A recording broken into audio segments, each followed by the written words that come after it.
morning I would like to share with you some of my story. I was baptized when I was about 4 years old.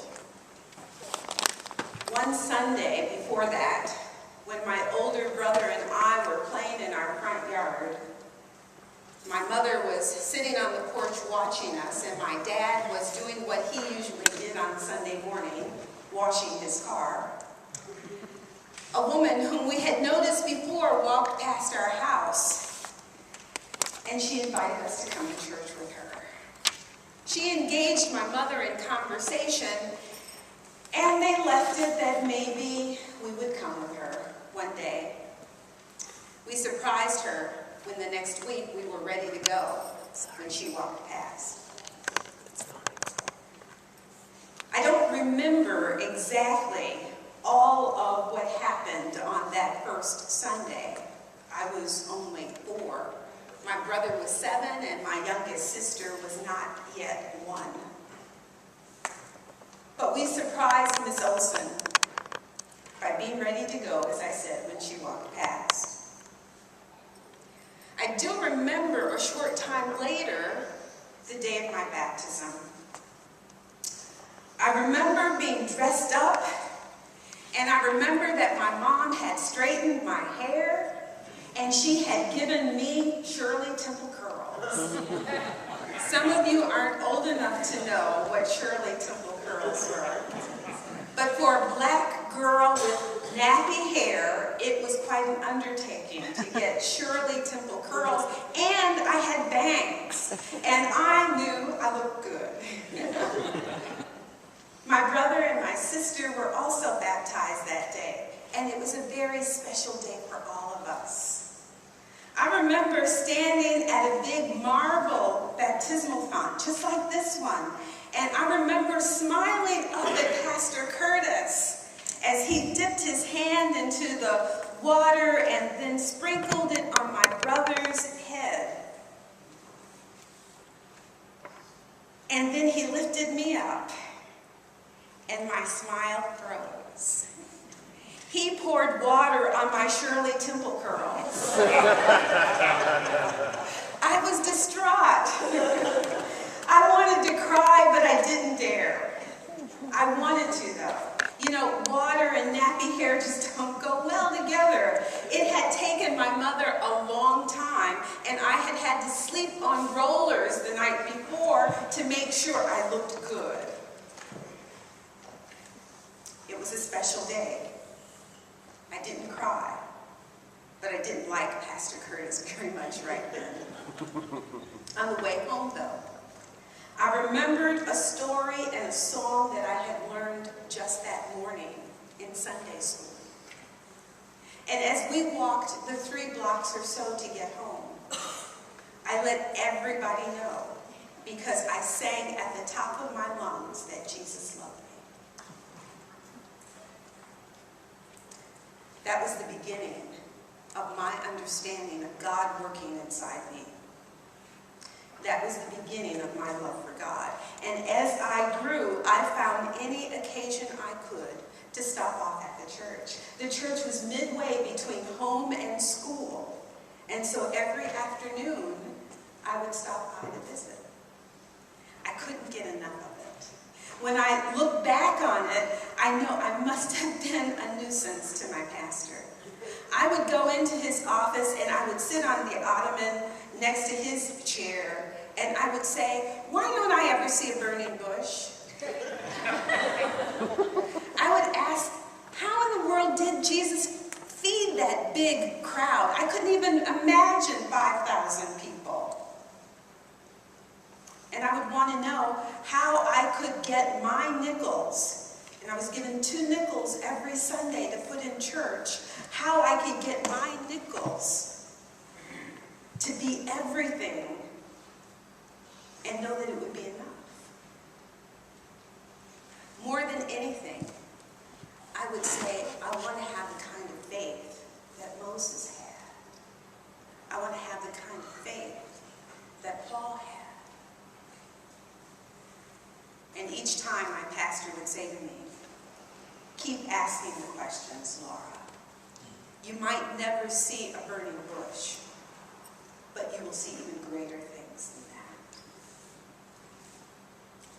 I have no doubt that my desire to pursue ordained ministry was nurtured there in that small Swedish Lutheran congregation.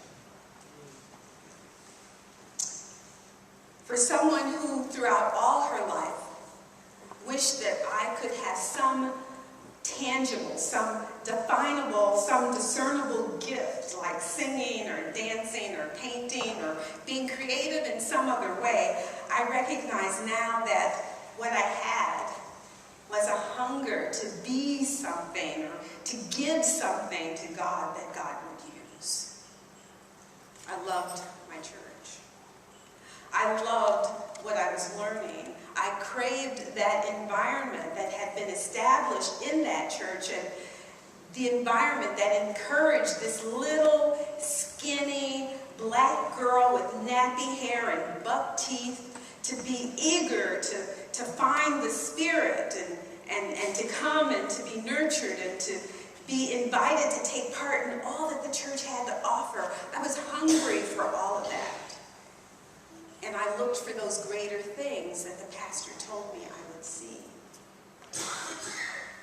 When I read the text for this morning, it occurred to me that in the past, when I have preached on this text, I always looked at the miracle part of it. I always looked at the miracle where Jesus took the bread and the fish and fed the crowd of 5,000 and had baskets full left over. I have preached before about the gifts that must be in all of us. Gifts that we don't even realize that we have. And I have preached about how the problem with feeding the world is not about scarcity, but it's a problem of distribution. We have it. We just are too greedy sometimes, and we're hoarding it, and we're not giving it away. I must have preached on this text about 6 or 7 times in the 30 years I've been an ordained pastor, but I don't think I ever preached about the hunger of the crowd. I don't think I ever preached about the needs of the crowd that was there that day. When I was in 4th grade, I would often walk home with friends from school. It's amazing, isn't it, how you can remember snippets really clear and other parts of your life as you're growing up you have no clue about? I remember this particular day as if it were yesterday. A few friends were experimenting with smoking, and I didn't want to smoke. My mother smoked.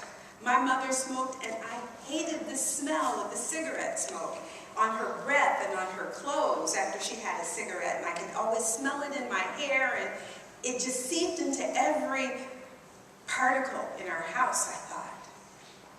And so when my friends were saying, "Laura, you ought to come on, try this, I said, "No." And as the friends kept pressuring me to take a puff, just a puff, all I could think of was the lines of the canticle that we sang at church for early morning praise sometimes. "We praise thee, O God, we acknowledge thee to be the Lord. All the earth shall worship thee, thy Father everlasting." And I thought, I would tell the people about my church. You should come to my church. Maybe you wouldn't want to smoke then. We're a crusader. We sing, we worship, we learn all about Jesus, we have a good time. They left me alone. That was one of the first times, however, I felt I don't really fit in. I'm not sure where I fit, but I don't fit in here. The people in the gospel were hungry. They were sick. They were disheartened. They were spiritually bereft of a focus that gave meaning to their lives. They were waiting for the Messiah and starved for this king who would lift them up and solve all of their problems as a people. They were discontent with the Roman establishment. They weren't really being fed by the Jewish traditions or law, even though almost all of those who were there, we assume, were observant Jews. They had heard about Jesus, and they came out to hear more of him and to be touched, to be fed, to be healed by him, and to be lifted out of the void that they had settled in, and to be given hope. Should you wonder where I'm going with all of this, I've not forgotten that my purpose here is to not tell my own story so much as it is to continue to engage with you on the issue of racial justice. I would like to offer to you that from my perspective in this country, white people, Native people, Latinos, Asians, all people, and particularly black people in our society don't quite fit together. I believe that we all have a hunger. We all have this bottomless void, something to belong and to be valued and to be known for who we are and who we can be. But we don't quite fit, and we don't always know why we don't fit. You know, it's sometimes like working a crossword, a jigsaw puzzle. You know, some of those shapes always look so much alike the shape that you need to put into the spot where there's no piece. And when you're a kid, you don't care about the picture, you just want to get the piece in. And obviously it doesn't fit. But we're all hungry for life, for liberty, and for the pursuit of happiness that is so much a part of the founding of our country. And we're hungry for that abundant life that Jesus speaks of.